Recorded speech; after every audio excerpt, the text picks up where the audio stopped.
Good morning dear student, मैं नितेश तिवारी आप सभी का अपने इस वीडियो में स्वागत करता हूं। आज हम बात करेंगे अलंकार। अलंकार क्या होता है, अलंकार की क्या परिभाषा है और अलंकार कहां कहां पर पूछा जाता है। तो बिना देर किए उसे शुरू करते हैं। इसके पहले जो है, आप लोगों ने अगर हमारा चैनल सब्सक्राइब नहीं किया है तो सब्सक्राइब कर लें, बेल आइकन को प्रेस कर दें और लाइक करें, चैनल को वीडियो लाइक करें। तो शुरू करते हैं। क्या है अलंकार?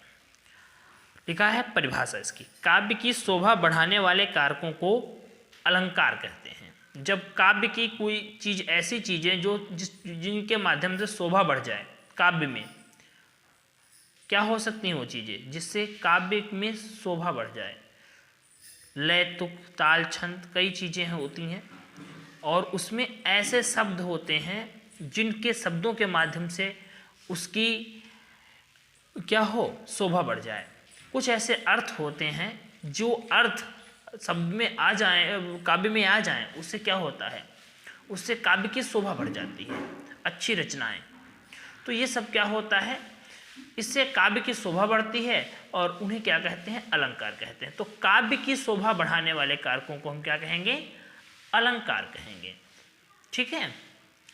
इसमें अलंकार के प्रकार कितने प्रकार होते हैं, 3। साधारण रूप से हम 2 प्रकार पढ़ते हैं, शब्दालंकार, अर्थालंकार, लेकिन उभयालंकार भी होता है। 3 अलंकार होते हैं।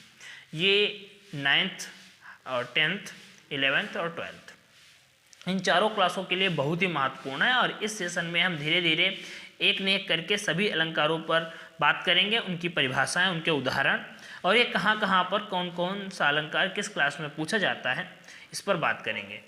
तो इसे ध्यान से देखिएगा वीडियो को। सबसे पहले हम पढ़ेंगे शब्दालंकार, फिर अर्थालंकार, फिर उभयालंकार। शब्दालंकार क्या होता है, जहाँ पर शब्दों के माध्यम से काव्य में चमत्कार या सौंदर्य उत्पन्न किया जाता है, वहाँ पर शब्दालंकार होता है। शब्दों के माध्यम से जहाँ पर काव्य में सौंदर्य उत्पन्न हो, वहाँ पर क्या हो जाएगा, शब्दालंकार हो जाएगा।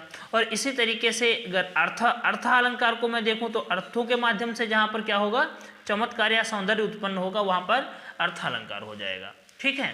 परिभाषा बहुत सरल है। क्या होता है कि जब जहाँ पर शब्दों के माध्यम से, यहाँ पर लिखा है शब्दों के माध्यम से काव्य में चमत्कार या सौंदर्य उत्पन्न किया जाए, और यहाँ पर है जहाँ पर अर्थ के माध्यम से काव्य में सौंदर्य या चमत्कार या सौंदर्य उत्पन्न किया जाए। बस दोनों को मिक्स करके पढ़ोगे, देखोगे एक दूसरे के साथ में, तो समझ में आएगा। ठीक है। इसमें क्या है, इसके प्रमुख अलंकार कौन कौन से हैं और इसके प्रमुख अलंकार कौन कौन से हैं, देखते हैं। तो शब्दालंकार परिभाषा पता हुई, जहाँ पर शब्दों के माध्यम से काव्य में चमत्कार या सौंदर्य उत्पन्न किया जाता है, वहाँ पर शब्दालंकार होता है। अब इसमें कौन कौन से अलंकार होते हैं, इसमें अनुप्रास अलंकार है, यमक अलंकार है और श्लेष अलंकार है, और तीनों 9th क्लास के लिए बहुत इंपॉर्टेंट है, ये लगभग पूछे जाते हैं। ठीक है। इसके बाद में है अर्थालंकार। अर्थालंकार क्या है, जहां पर अर्थ के माध्यम से काव्य में चमत्कार या सौंदर्य उत्पन्न किया जाए, वहां पर अर्थालंकार होता है। इसके प्रमुख अलंकार कौन कौन से होते हैं, इसमें उपमा अलंकार, रूपक अलंकार, उत्प्रेक्षा अलंकार, अतिशयोक्ति अलंकार, दृष्टांत अलंकार, मानवीकरण अलंकार, संदेह अलंकार, भ्रांतिमान अलंकार और बहुत से अलंकार होते हैं जो इससे संबंधित होते हैं। इसमें जो ये उपमा अलंकार है, उपमा अलंकार, एक मिनट, ये उपमा अलंकार, पेन नहीं चल रहा, रूपक अलंकार और उत्प्रेक्षा अलंकार, ये तीनों अलंकार बहुत ही इंपॉर्टेंट हैं 10th क्लास के लिए। हाई स्कूल में ये लगभग पूछे जाते रहते हैं। ठीक है, हमेशा पूछे जाते हैं, इन्हें याद रखना है। और इसके बाद में है जो अतिशयोक्ति अलंकार, दृष्टांत अलंकार और मानवीकरण अलंकार, संदेह अलंकार, भ्रांतिमान, ये कक्षा 11 और 12 में पूछे जाते हैं। ठीक है, देखते हैं। उभयालंकार, तीसरे नंबर पे आता है उभयालंकार, जहां पर शब्द तथा अर्थ, जहां पर शब्द तथा अर्थ दोनों के माध्यम से काव्य में सौंदर्य या चमत्कार उत्पन्न किया जाए, वहां पर उभयालंकार होता है। यहाँ पर क्या था, अर्थालंकार में अर्थ के माध्यम से काव्य में सौंदर्य उत्पन्न किया जा रहा था। यहाँ पर क्या था, यहाँ पर शब्दों के माध्यम से काव्य में सौंदर्य उत्पन्न किया जा रहा था। लेकिन उभयालंकार का मतलब क्या हुआ, दोनों। क्या मतलब हुआ इसका? दोनों, यानी दोनों के माध्यम से, शब्द और अर्थ दोनों के माध्यम से जहाँ पर काव्य में सौंदर्य उत्पन्न किया जाए वहाँ पर क्या होता है? उभयालंकार होता है। तो इसकी परिभाषा हो गई, जहाँ पर शब्द तथा अर्थ दोनों के माध्यम से काव्य में सौंदर्य या चमत्कार उत्पन्न किया जाए वहाँ पर उभयालंकार होता है। अब देखते हैं प्रमुख इसके अलंकार कौन कौन से हैं। देखिए इसके अलंकार जो हैं इसमें नहीं दिए हैं, यहाँ पर है प्रमुख अलंकार जो हमें पढ़ने हैं, सभी एक तरफ से लिखे हैं। इसमें हम आज कवर करेंगे अनुप्रास अलंकार, यमक अलंकार, श्लेष अलंकार, उपमा अलंकार, रूपक अलंकार, उत्प्रेक्षा अलंकार, अतिशयोक्ति अलंकार, मानवीकरण अलंकार, दृष्टांत अलंकार और संदेह अलंकार, भ्रांतिमान अलंकार। इतने अलंकार पढ़ेंगे। इसमें अनुप्रास, यमक, श्लेष ये किस क्लास के लिए इंपॉर्टेंट हैं? ये 9th क्लास के लिए बहुत इंपॉर्टेंट है। उपमा, रूपक, उत्प्रेक्षा, उपमा, रूपक, उत्प्रेक्षा ये 10th क्लास के लिए बहुत इंपॉर्टेंट है। और ये सभी मिलाकर के फर्स्ट ईयर और 12th मतलब कक्षा 11 और कक्षा 12 इन क्लासों के लिए इंपॉर्टेंट है ये सभी अलंकार, क्योंकि कक्षा 11-12 में इनमें से कुछ भी पूछा जा सकता है, लेकिन संभावना ज़्यादातर इन अलंकारों की रहती है, ये ज़्यादातर पूछे जाते हैं। इसमें से एक दिया होता है, एक इसमें से दिया होता है, और चूज करना होता है कि तुम दोनों में से कोई एक कर सकते हो। ठीक है, इसके आगे देखते हैं अनुप्रास अलंकार। शुरू करते हैं यहाँ से। पहला अनुप्रास अलंकार क्या है? एक ही वर्ण की आवृत्ति बार बार होने पर अनुप्रास अलंकार होता है, जहाँ पर कोई एक ही वर्ण, एक ही अक्षर बार बार आए, जैसे कानन कठिन, भयंकर भारी, घोर धाम हिम वारी बयारी। इसमें कानन और कठिन एक ही वर्ण की आवृत्ति 2 बार हुई है। यहाँ पर किसी एक ही वर्ण की आवृत्ति 2 या 2 से अधिक बार होने पर अनुप्रास अलंकार होता है। ठीक है, एक ही वर्ण की आवृत्ति जहाँ पर ज़्यादा बार हुई हो। ठीक, ये इसका उदाहरण है और ये परिभाषा। ये बस इतना ही लिखना होता है, परिभाषा पहले लिखनी होगी। पहले जो जिस अलंकार को पूछा जाए उसका नाम डाल देना, फिर उसमें क्या करना, उसके बाद में उसकी परिभाषा लिख देना, परिभाषा डाल करके फिर उसका उदाहरण लिख देना, बस 2 नंबर पक्के। इसके बाद में देखते हैं यमक अलंकार। ये अलंकार जो हैं सभी 2-2 नंबर से कक्षा 9 और 10 में पूछे जाते हैं, और कक्षा 11-12 में 4-4 नंबर शायद पूछे जाते हैं, ज़्यादा नंबर से पूछे जाते हैं, क्योंकि इसमें डबल परिभाषा है, 2-2 अलंकार तक पूछ लिए जाते हैं। तो 2-2 नंबर के होंगे तो 2 अगर पूछे जाएंगे तो 4 हो जाएंगे। ठीक है, तो अगला है यमक अलंकार। जब एक ही शब्द 2 या 2 से अधिक बार अलग अलग अर्थों में प्रयुक्त हो तब यमक अलंकार होता है। एक ही शब्द को जैसे 2 या 2 से अधिक बार आए, अगर कोई शब्द एक है और वही शब्द का प्रयोग 2 या 2 से अधिक बार आए और उसका अर्थ अलग अलग हो, जैसे इसमें है काली घटा का घमंड घटा। यहाँ पे ये घटा और ये घटा 2 शब्द, दोनों वर्ड क्या हुआ है, 2 बार में एक ही शब्द आया है, लेकिन इस अर्थ का और इसका, इस दोनों का इनका अर्थ अलग अलग है। यहाँ पर क्या है, काली घटा पूरा है, काली घटा जो काली घटा होती है उसका घमंड घटा, यहाँ पे घट गया, यानी कोई किसी चीज़ का घमंड था वो घट गया। यहाँ पर काली घटा किसी एक noun, as a noun use हो गया। ठीक है, तो कहा गया काली घटा का घमंड घटा, नभ मंडल तारक वृंद खिले। तो ये इसका उदाहरण हो गया। इसके आगे देखते हैं श्लेष अलंकार। जब कोई एक ही शब्द की आवृत्ति एक ही बार हो और उसके अर्थ अनेक हों तो वहां पर क्या होता है, श्लेष अलंकार होता है। थोड़ा ये गलत हो गया था, काट दिया इसलिए। ठीक है, जब कोई भी क्या हो, एक ही शब्द, ठीक है, उसकी आवृत्ति एक ही बार हो। कोई ऐसा शब्द है जिसकी आवृत्ति तो एक ही बार हो रही है लेकिन उसके अर्थ क्या हैं, उसके अर्थ अनेक हों, तो वहां पर क्या हो जाएगा, वहां पर हो जाएगा श्लेष अलंकार। उदाहरण देखते हैं, रहीमन पानी राखिए, बिन पानी सब सून, पानी गए न उबरे मोती मानुष चून। यहाँ पर पानी शब्द का प्रयोग किया गया है। रहीमन पानी राखे, यहाँ पर भी पानी आया, यहाँ पर भी पानी आया, यार यहाँ पर भी पानी आया है, लेकिन पानी शब्द जो है इसका एक ही पानी का प्रयोग है, लेकिन क्या है, इसके अर्थ अलग अलग हैं। इसके एक ही पानी शब्द के अर्थ बहुत से हैं। रहीमन पानी राखिए, बिन पानी सब सून, पानी गए न उबरे मोती मानुष चून। यहाँ पर इस पानी का मतलब है जैसे कि अगर पानी, रहीमदास जी कहते हैं पानी राखिए, बिना पानी के क्या हो जाता है, सब सूना हो जाता है। अगर पानी नहीं होगा तो ये संसार बिल्कुल बेकार हो जाएगा। यहाँ पर मोती, मानुष और चून तीनों के लिए अलग अलग पानी बताया गया। जो कैसे मोती का अगर जो चमक होती है उसमें जो पानी होता है वो खत्म हो जाए तो मोती बेकार जाएगा, ठीक है।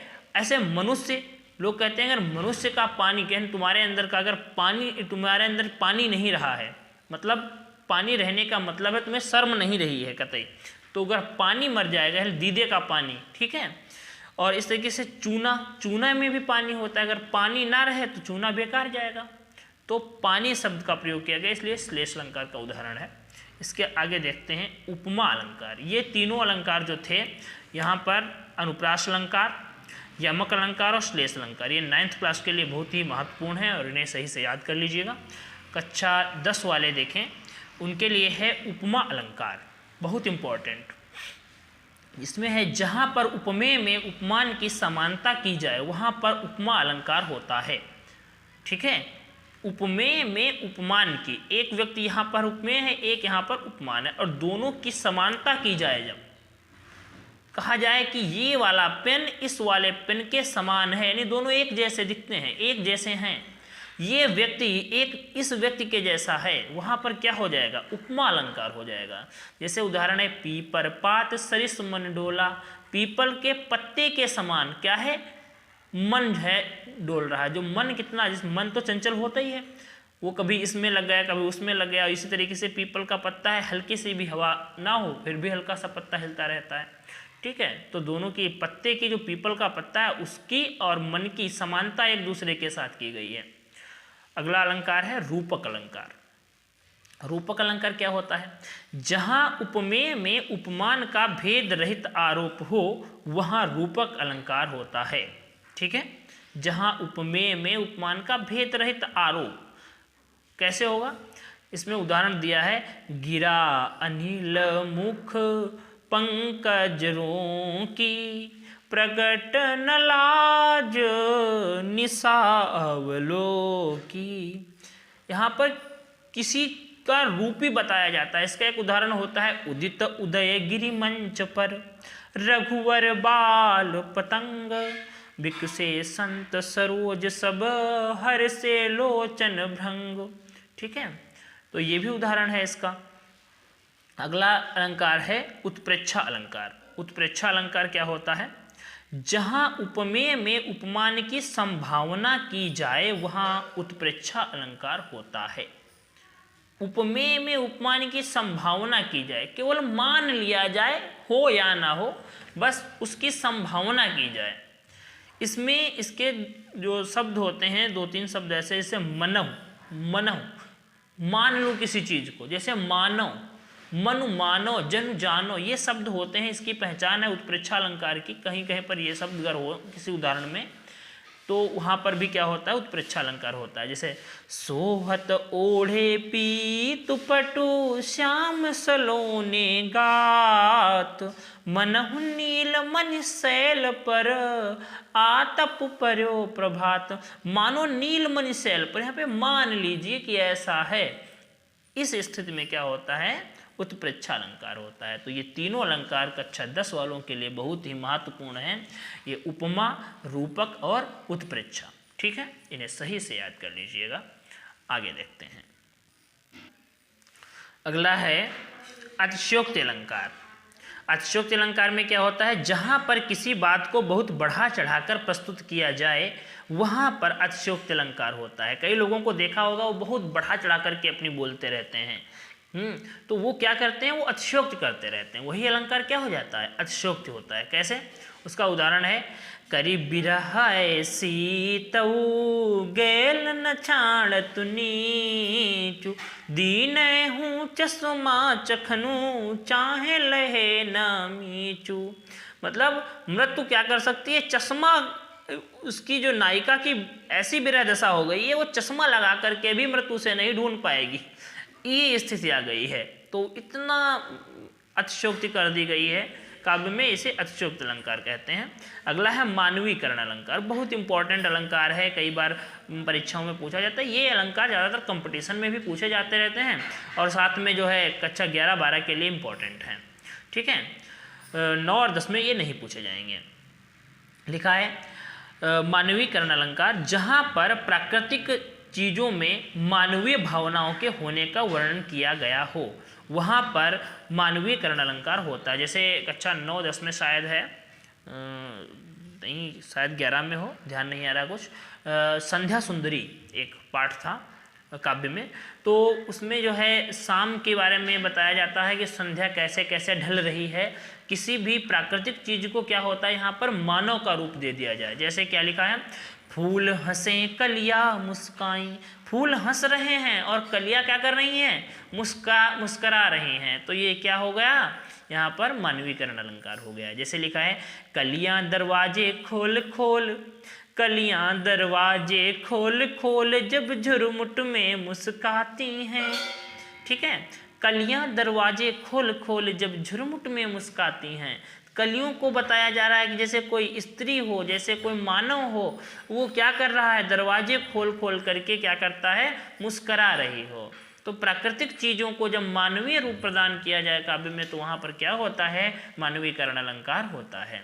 अगला देखते हैं संदेह अलंकार। संदेह अलंकार का मतलब पहले से लग रहा है कि संदेह हो जहाँ पर किसी बात का, जहाँ पर यह निश्चय न किया जा सके कि यह वस्तु वही है अथवा दूसरी, वहाँ पर क्या होता है, संदेह अलंकार होता है। ठीक है, जैसे सारी बिच नारी है कि नारी बिच सारी है, सारी ही की नारी है कि नारी की ही सारी है। यहाँ पर साड़ी और नारी के बीच में पता ही नहीं हो पा रहा है, इतनी लपेटे हुए है कि वो नारी की ही बनी पूरी साड़ी है कि साड़ी की ही नारी है, कुछ क्लियर नहीं हो पा रहा है, तो संदेह है यहाँ पर, तो ये संदेह अलंकार हो गया। अगला है भ्रांतिमान अलंकार, जहाँ पर भ्रमवश किसी एक ही वस्तु को दूसरी वस्तु मान लिया जाए, वहाँ पर भ्रांतिमान अलंकार होता है। और इसका उदाहरण है बिल विचार कर नाग सुंड में घुसने लगा बिसेला सर्प, काली ईख समझ विषधर को उठा लिया तब गजने आप। क्या हुआ, बिल विचार कर नागसुंड में, नागसुंड का मतलब हाथी की सूंड के अंदर, वो हाथी की सूंड को सांप ने क्या समझा, बिल समझ लिया, भार समझ लिया जो बिल होता है, और उसमें घुसने लगा। ठीक है, बिल विचार कर नागसुंड में घुसने लगा विषैला सर्प, विषैला जो सांप था वो उसकी सूंड में घुसने लगा। और काली ईख समझ विषधर को उठा लिया तब गजने आप, और हाथी ने क्या समझा कि ये काला वाला गन्ना है, और उसने क्या किया, उसने भी अपने साथ में उठा लिया, दोनों को क्या हो गया, भ्रम हो गया। तो यहाँ तक हमने आज इसमें कवर किया अलंकार, भ्रांतिमान अलंकार। इसके आगे के कुछ अलंकार छोटे हैं, किसी दूसरे वीडियो में हमने देखेंगे।